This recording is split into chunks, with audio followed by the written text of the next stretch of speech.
Hi hello എല്ലാവർക്കും സുഖമാണല്ലോ അല്ലേ. ഇന്ന് നമുക്ക് പാവയ്ക്ക അച്ചാറുണ്ടാക്കാവേ. പാവയ്ക്കായും ക്യാരറ്റും സവാളയും കൂടെ കേട്ടോ നമ്മൾ അച്ചാറുണ്ടാക്കുന്നത്. പിന്നെ രാവിലത്തെ കറിയൊക്കെ ആയതാ കേട്ടോ. മത്തങ്ങ ചാറ് വെച്ചു, സോയാബോൾ ഫ്രൈ, പിന്നെ പാവയ്ക്ക തോരനും വെച്ചിട്ടുണ്ട്. ഇത് ഫ്രൈ ചെയ്യുന്നതും തോരൻ വെക്കുന്നതൊക്കെ വീഡിയോ നമ്മൾ അപ്ലോഡ് ചെയ്തിട്ടുണ്ട് കേട്ടോ. പിന്നെ മത്തങ്ങ ചാറ് വെച്ചതിനകത്ത് നമ്മൾ തേങ്ങ, ജീരകം, കാന്താരിമുളക്, ഉള്ളിയും കൂടെ അരച്ച് മത്തങ്ങ കുക്കറിൽ 2 വിസിൽ അടുപ്പിച്ചൊഴിച്ച് കടുകും പൊട്ടിച്ചേർക്കും കേട്ടോ. ഇത് നല്ല സൂപ്പർ ടേസ്റ്റാണ്. ജീരകം ഇച്ചിരി കൂടുതൽ അരയ്ക്കണം എന്നുള്ളതേ ഉള്ളൂ കേട്ടോ. ഇനി നമുക്ക് അച്ചാറുണ്ടാക്കാവേ. അതിന് ഞാൻ നമ്മുടെ പറമ്പിൽ തന്നെ കാന്താരിമുളകും പച്ചമുളകും ഒക്കെ പറിച്ചുകൊണ്ട് വന്നതാണ് കേട്ടോ. ഇത് പല ഇനം പച്ചമുളകാണ്. ഈ കാന്താരി ഇട്ട് വെക്കുമ്പോഴൊക്കെ നല്ല ഹെൽത്തിയാണ്, നല്ല പ്രത്യേക ഒരു ടേസ്റ്റാണ് കേട്ടോ. പിന്നെ ഈ പച്ചമുളക് തീരെ പിഞ്ചാണ്, അപ്പം ഞാനതൊന്ന് ഒടിച്ചിടുന്നുണ്ട്.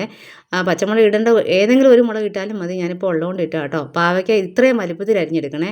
അത് തീരെ പൊടിപൊടിയായിട്ട് അരിയരുത്, ഇച്ചിരി വലുപ്പത്തിൽ അരിഞ്ഞ് വെച്ച് ഇതുപോലെ 3-4 കഷ്ണമായിട്ട് ഇതുപോലെ ഇത് ഞാൻ ഈ കാണിക്കുന്ന പോലെ തന്നെ അരിഞ്ഞെടുത്താൽ മതിയെ. ക്യാരറ്റും അതേ വലുപ്പത്തിൽ അതുപോലെ തന്നെ അരിഞ്ഞെടുക്കണം കേട്ടോ. ഏകദേശം എല്ലാത്തിനും ഈ ക്യാരറ്റിനും പാവയ്ക്കായ്ക്കും ഈ സവാളയ്ക്കും ഒക്കെ ഒരേ വലുപ്പം വരുന്ന പോലെ തന്നെ അങ്ങോട്ട് അരിഞ്ഞെടുത്താൽ മതി. തീരെ പൊടിയായിട്ട് ഒരു കാരണവശാലും എടുക്കരുത്, കുഴഞ്ഞു പോവേ.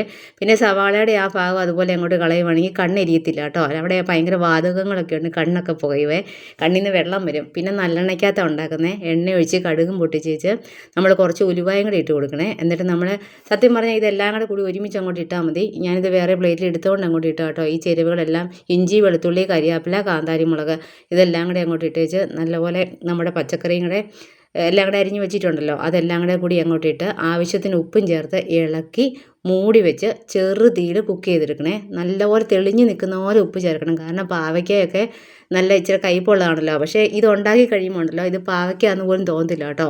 കാരണം ഈ ക്യാരറ്റും ഈ സവാളയൊക്കെ ഇതിൻ്റെ കയ്പൊക്കെ അങ്ങോട്ടും ഇങ്ങോട്ടും അതങ്ങ് ബാലൻസ് ചെയ്യും. ഈ ക്യാരറ്റിൻ്റെ മധുരവും സവാളയുടെ മധുരവും ഈ പാവയ്ക്കയുടെ കയ്പും എല്ലാം കൂടി ആകുമ്പം ഒരു പ്രത്യേക ടേസ്റ്റാണ്. ഇടയ്ക്കിടയ്ക്ക് ഇളക്കി കൊടുക്കണം.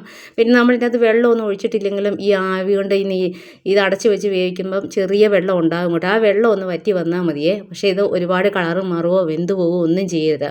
കറക്റ്റ് ഒരു പച്ചച്ചവ മാറി വരുന്നെന്ന് പറയല്ലേ, അതുപോലെ വന്നിച്ചാൽ മതിയേ കേട്ടോ. ഇത്രയും മതി, ഇതിന് മേലെ ആകരുതേ. ഇതിന് മേലെ ആയാൽ കുറച്ച് കൂടുതൽ ക്വാണ്ടിറ്റി ഒക്കെ ഉണ്ടെങ്കിൽ പെട്ടെന്ന് അങ്ങ് കുഴഞ്ഞു പോവേ.